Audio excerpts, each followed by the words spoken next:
Buenos días.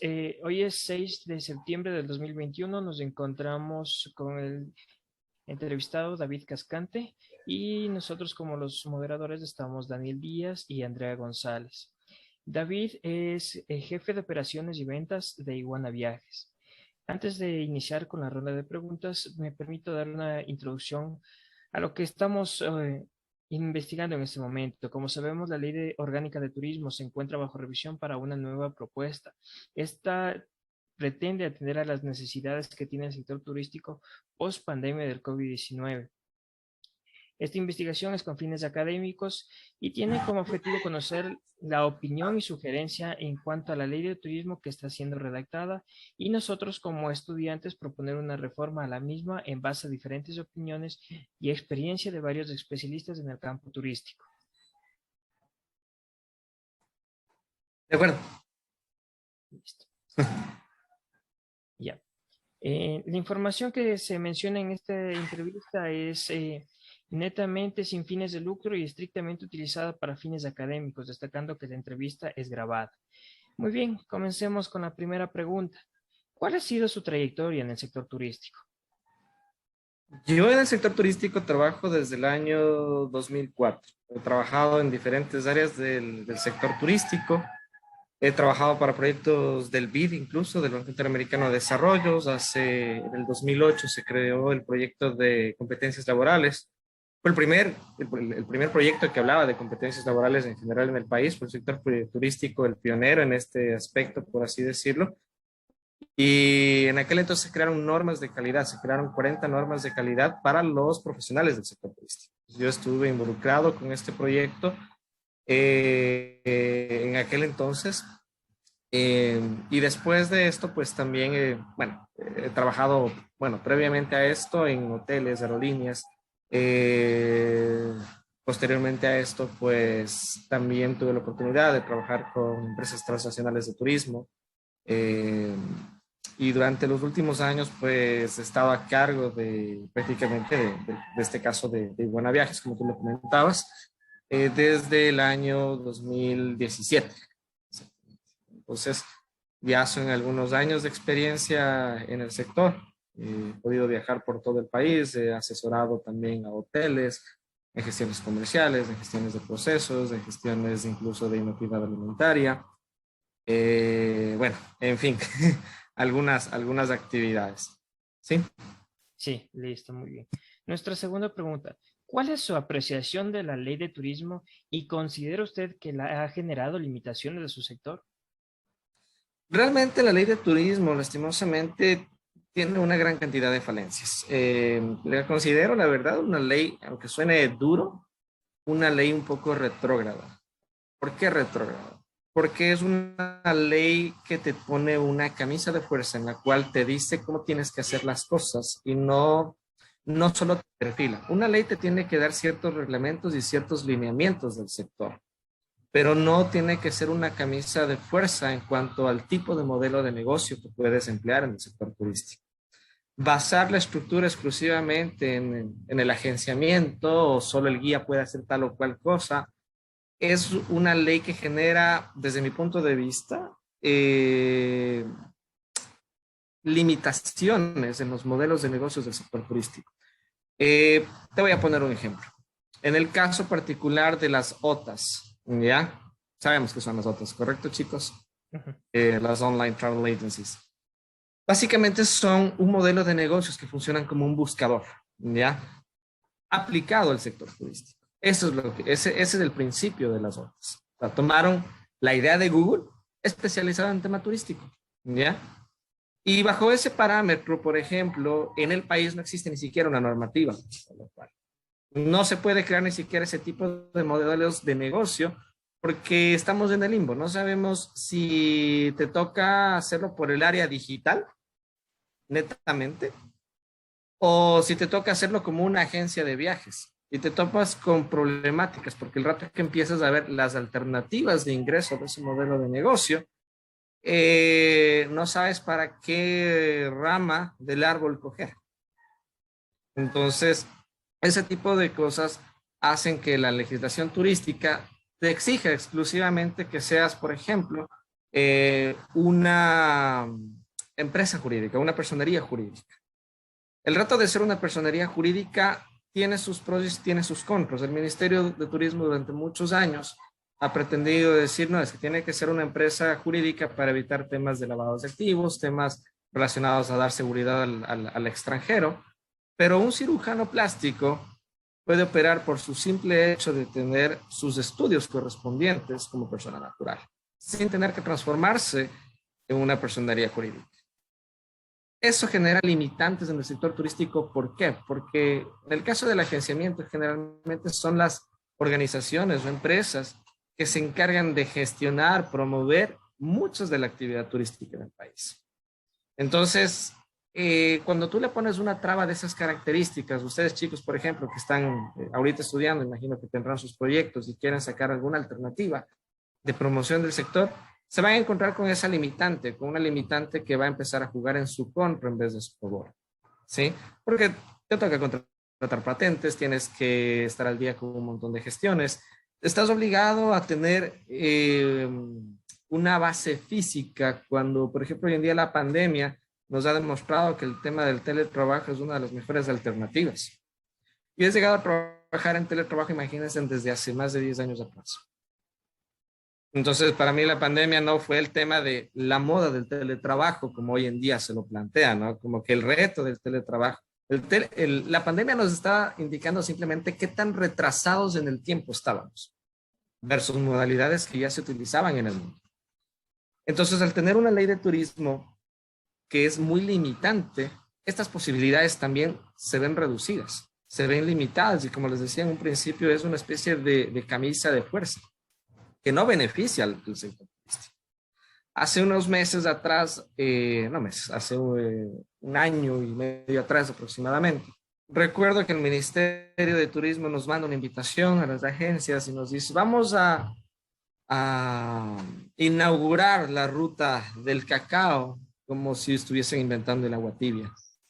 Y rutas del cacao hay muchas desde hace más de 10 años acá. Pacari es un ejemplo de ellos, viene trabajando 20 años. No nos estamos inventando el agua tibia. El tema de no tener una marca país claramente definida, parece que estuviésemos cambiándonos de ropa todos los días, en función del gobierno de turno. Este tipo de características, pues, son cosas que, por ejemplo, deberían estar, ese tipo de parámetros más claramente definidos en una ley de turismo. El establecer claramente una marca de país, sí, pero que no tenga que ser cambiada a conveniencia. Empezamos en los años 2000 con Ecuador, tu marca natural, salía muchísima propaganda del tema de Galápagos. Y desde el 2000 hasta la fecha han pasado prácticamente 20 años. 20 años en los cuales hemos cambiado unas 4 o 5 veces ya de concepto de marca. Coca-Cola tiene más de 100 años y su esencia sigue siendo la misma. Nosotros no estamos creando eso. Y ese tipo de cosas más bien eso sí tendría que quedar claro en el tema legal.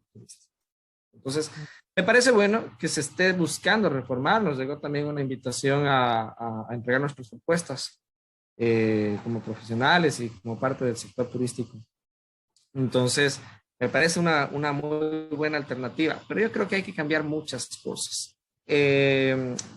Para terminar de responderte esta pregunta, hubo un caso hace, si no estoy mal, fue en el 2002 o en el 2006 que hubo una reforma al reglamento en el cual se establecía que los extranjeros tenían una especie de derecho de devolución tributaria, ¿ya? Que las agencias de viajes no tenían que pagar el IVA cuando traían básicamente divisas a través de los extranjeros.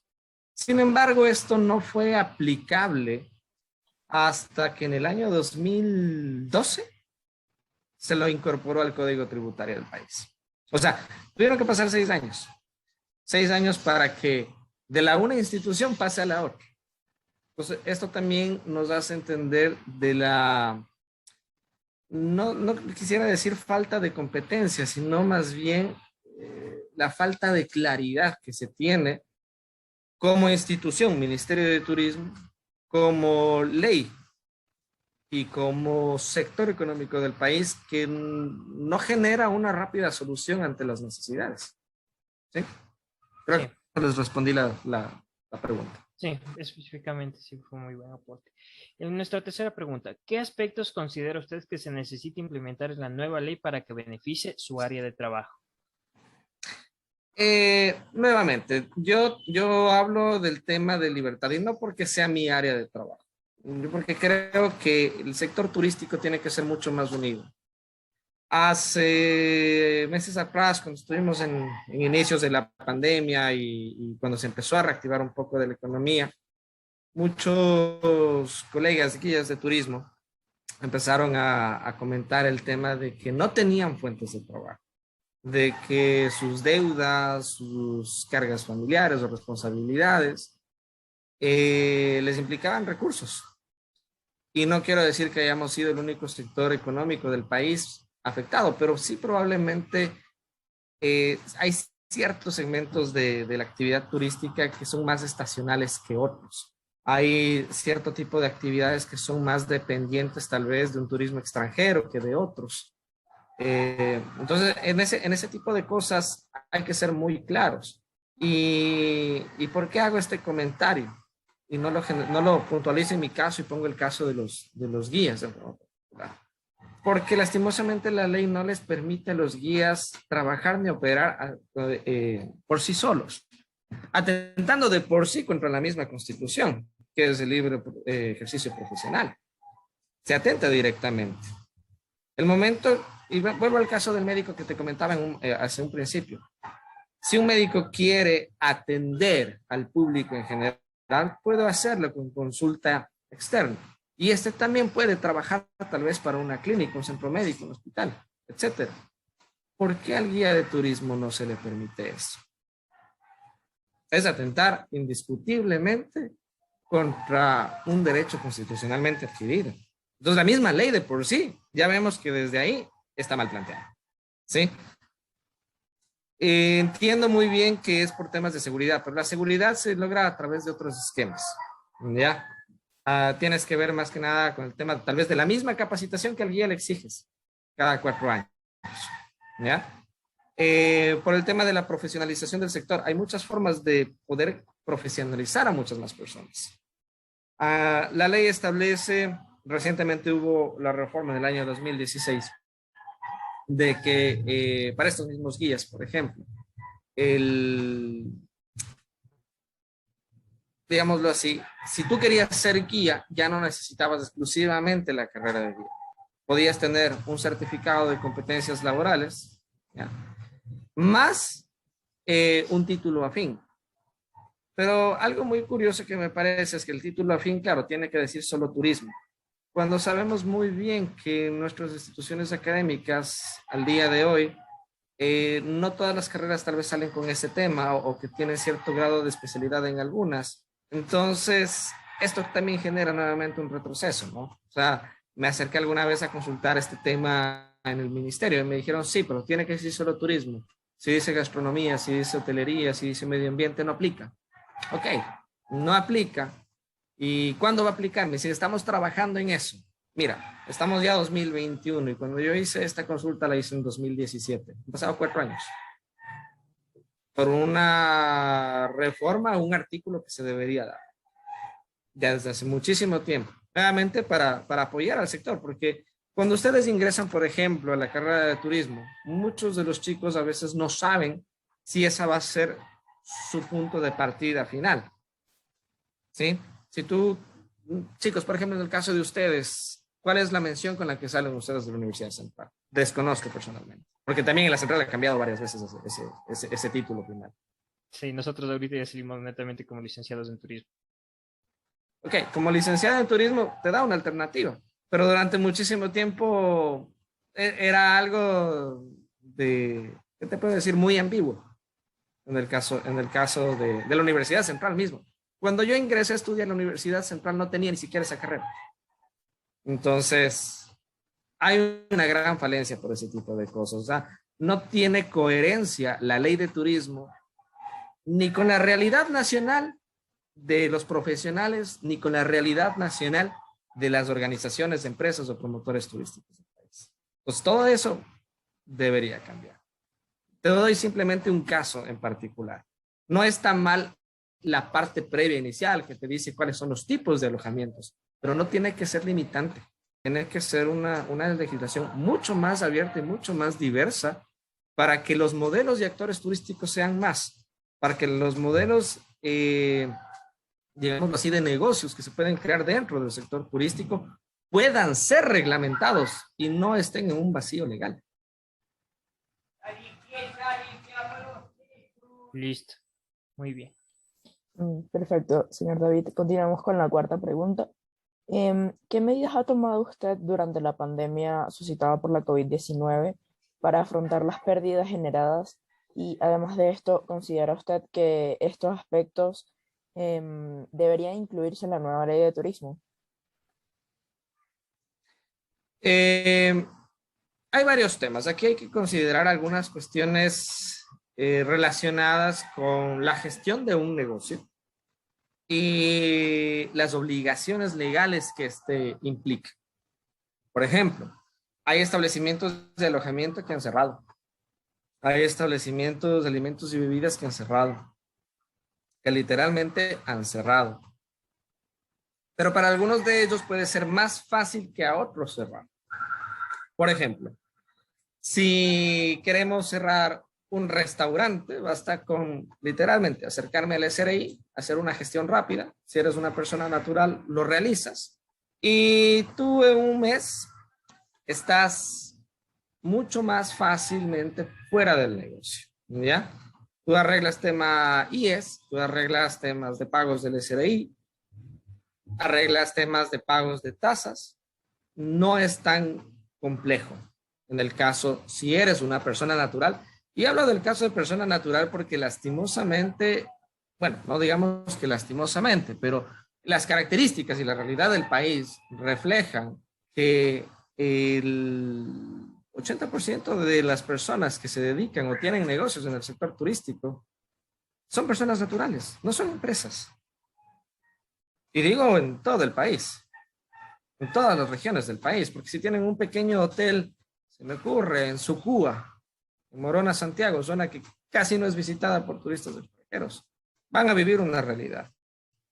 En el mismo caso de alojamiento, si planteamos el caso de la relación Quito con Guayaquil, yo actualmente estoy en Guayaquil, pero si planteamos una relación entre la ciudad de Quito de Guayaquil y cómo esta es codependiente de sus tipos de demanda turística o demanda de huéspedes de alojamiento que tienen, vemos que ante la pandemia y personalmente la ciudad de Quito va a ser más afectada que la de Guayaquil. La razón, porque el Quito depende menos del turismo interno que Guayaquil. Guayaquil tiene un turismo interno mucho más alto. Las mismas estadísticas del ministerio lo dicen. Y aquí vemos nuevamente cómo el ministerio ni siquiera hace un análisis de sus propias estadísticas, donde claramente se refleja que en este caso, pues, la ciudad de Quito ahí se va a ver mucho más afectada como que la ciudad de Guayaquil. La ciudad de Guayaquil es una ciudad mucho más comercial que asimismo, por ejemplo, no ha tenido una promoción adecuada de los recursos y destinos turísticos, que eso también es una gran falencia que tenemos, ¿no? Lo promocionamos localmente y no realmente hacia nuestros segmentos potenciales. ¿Y a qué voy con esto, por ejemplo, también? Voy que hay una gran cantidad de falencias, desde el gobierno central hasta los gobiernos seccionales y locales. Es muy curioso decir que un municipio, por ejemplo, tiene la obligación de hacer cierto tipo de promoción turística a ciertas zonas, comunidades, etcétera, siempre y cuando estas pues estén haciendo los pagos correspondientes. Pero muchas de las veces esta promoción es solo local. Si vamos a la provincia de Manabí, resulta que la provincia se hace únicamente se hace en ese cantón o a lo mucho provincial.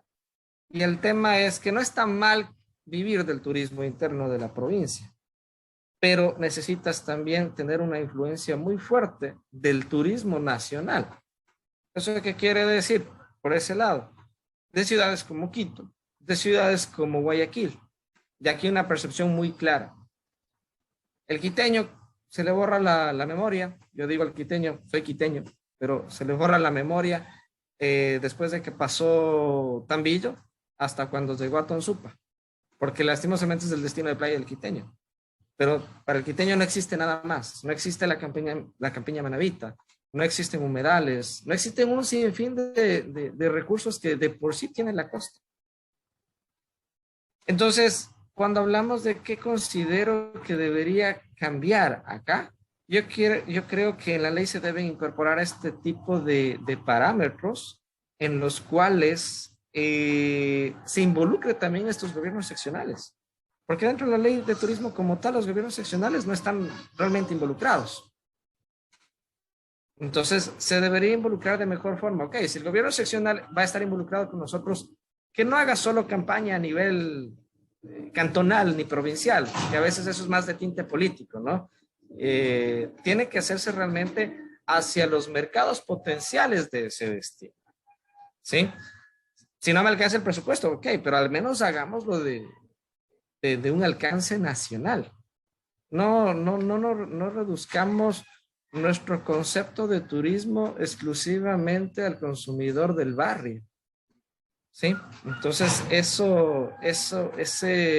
que no está mal, pero no puedes vivir solo de eso. Cuando tú hablas de turismo, hablas como una parte de la economía que dinamiza la economía en primer lugar.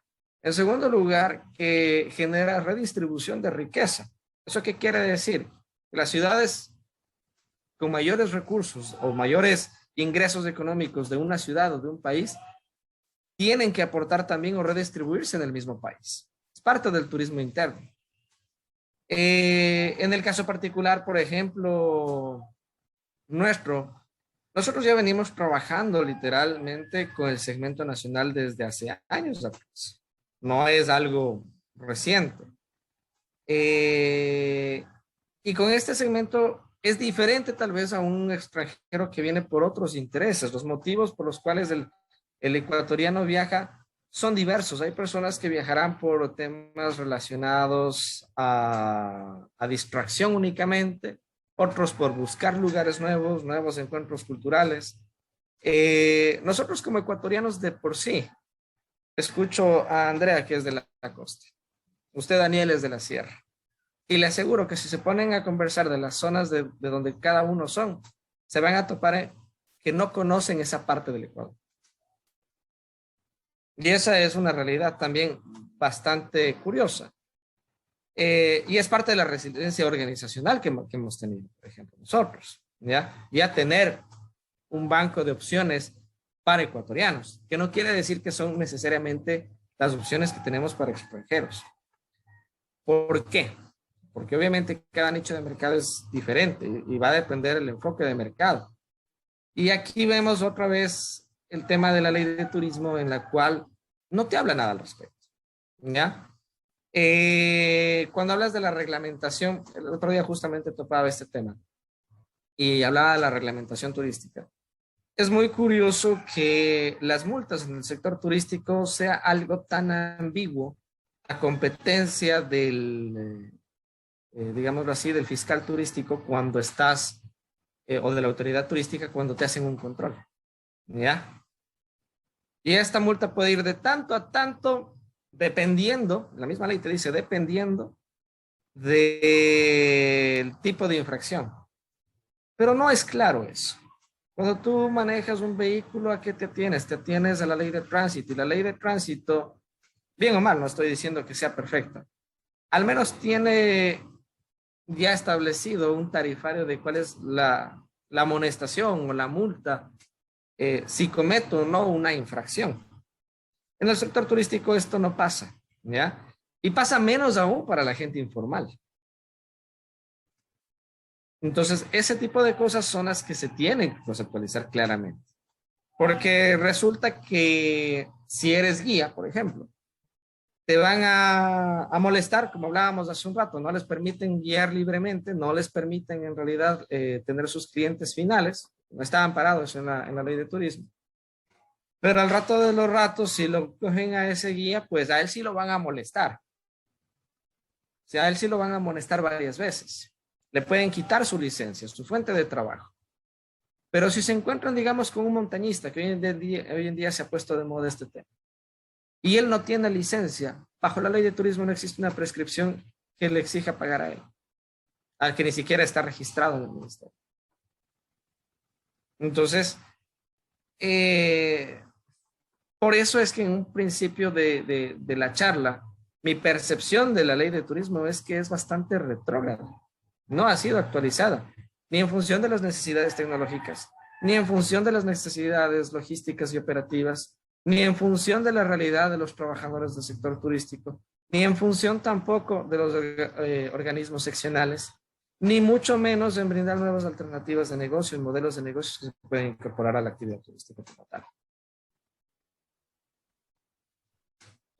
Listo. Ahora procedemos con la siguiente pregunta.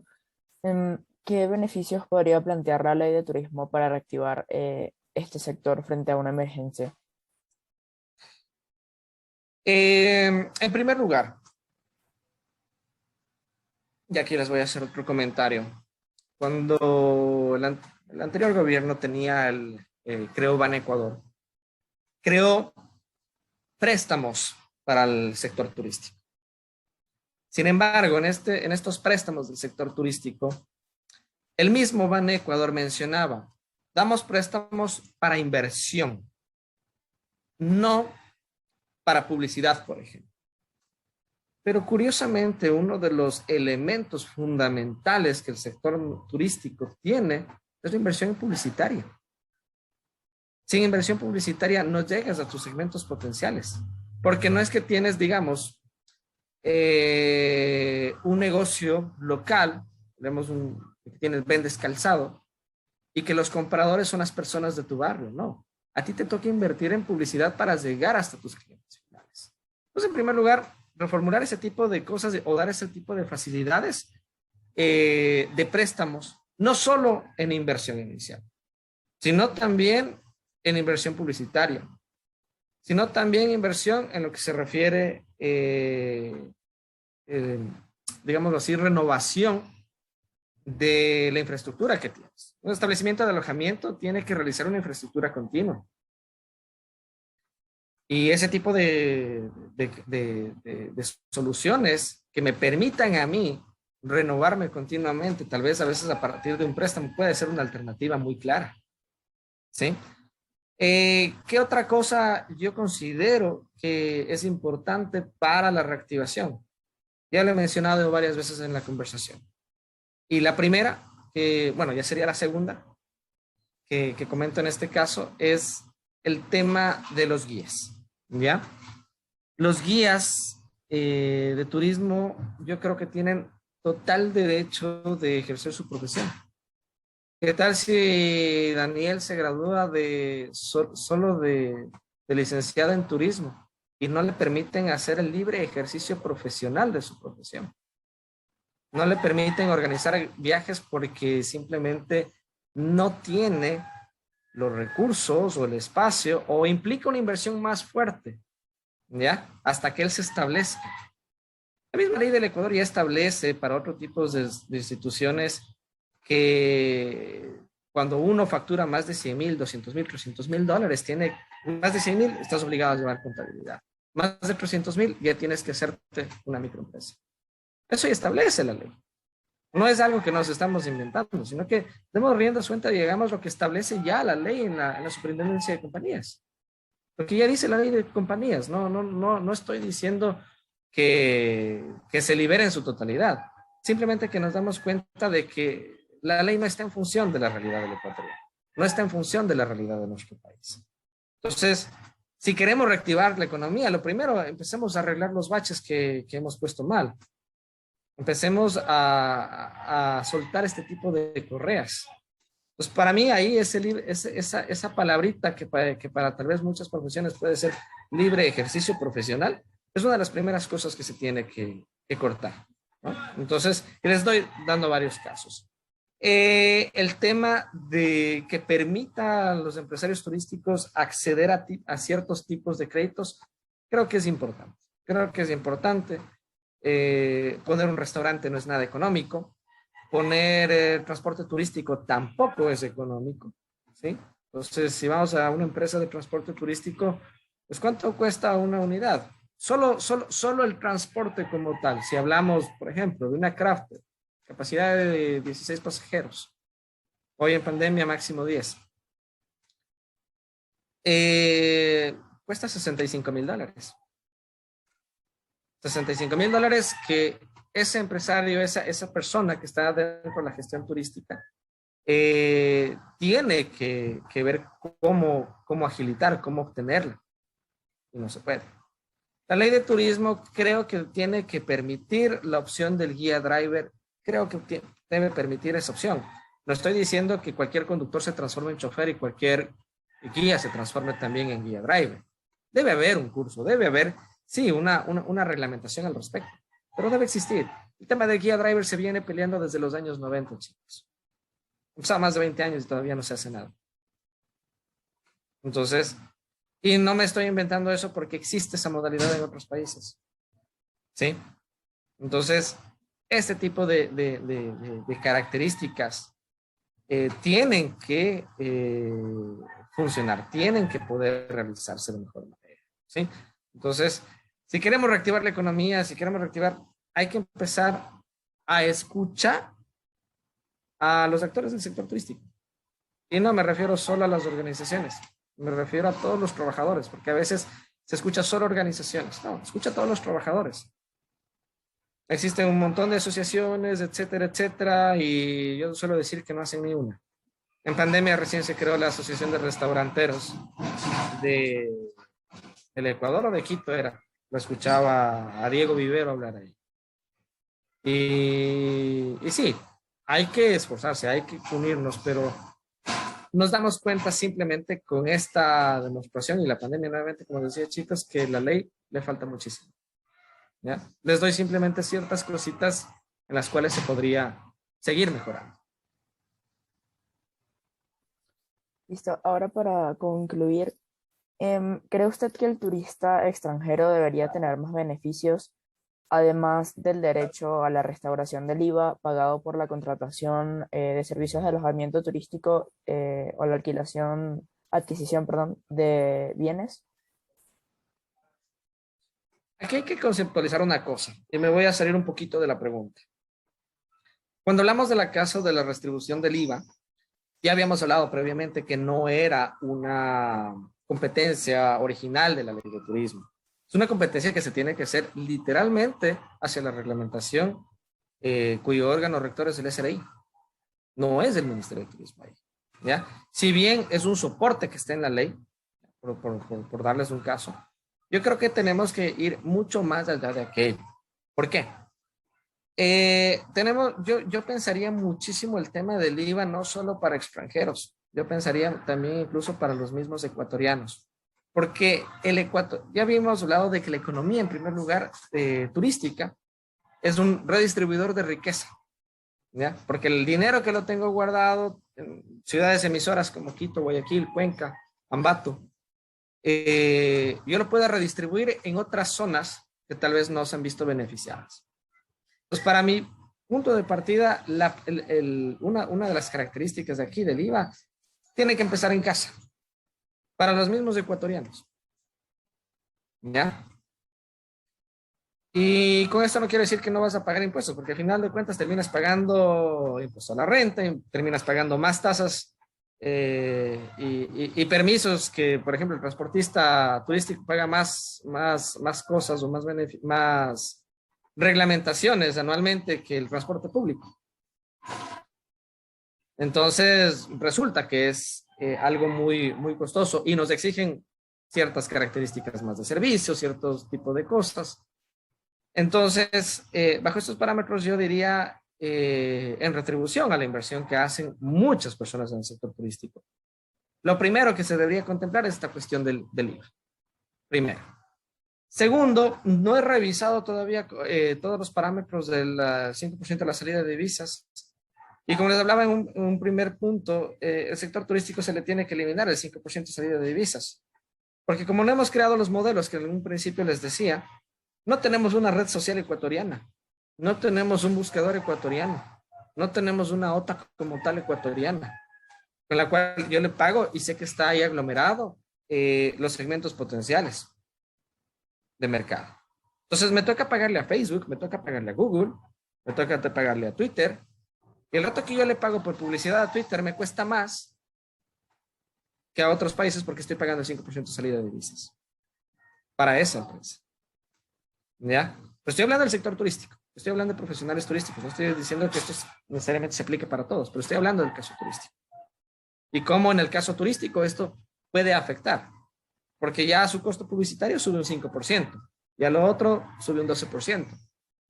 Y resulta que no es poco lo que se va en este tipo de estructuras. Y vemos cómo se va encareciendo también los modelos comerciales del sector, los modelos operacionales del sector, etcétera. Entonces, si tú me preguntas nuevamente, para mí hay que empezar en casa con el tema del IVA. Hay que empezar con el tema de la salida de divisas en este tipo de características, porque necesitas atraer. ¿Cómo atraes tú a un europeo sin invertir en una revista en Europa? Sin invertir en ciertas gestiones en esos países. ¿Ya? Entonces, nuevamente, aquí hablo de este tema. ¿Por qué? Porque eso resulta un costo también para las mismas organizaciones o para los mismos emprendedores. Y ya hablamos que un 80% de los emprendedores turísticos son personas naturales. Entonces, ahí vemos digamos, la otra cara de la moneda. Los extranjeros, me parece bien el tema de no cobrar el IVA a los extranjeros. Eso me parece algo adecuado, que se podría extender a diferentes sectores o actores del sector turístico. Me parece formidable. Eso sería genial. Se establecen hoteles, se establece algo en agencias. Se supone que la devolución del IVA de otros gastos que hace el extranjero puede hacerlo a través del SRI, pero es un trámite largo. Muchos extranjeros ni siquiera lo saben. Entonces tenemos que aprender a ser mucho más ágiles. Si el Estado se le hace muy complicado hacer esto, deberíamos ver formas en las cuales las mismas personas, digamos, una tienda, por poner el caso, y hablo a evaluar las formas. Le cobre el chupete tal vez sin el IVA, por darte una idea. ¿Esto tiene que aplicarse en su totalidad? Tal vez no. Estamos hablando de ciudadanos extranjeros en este caso en particular. ¿Por qué? Porque están dejando divisas en el país.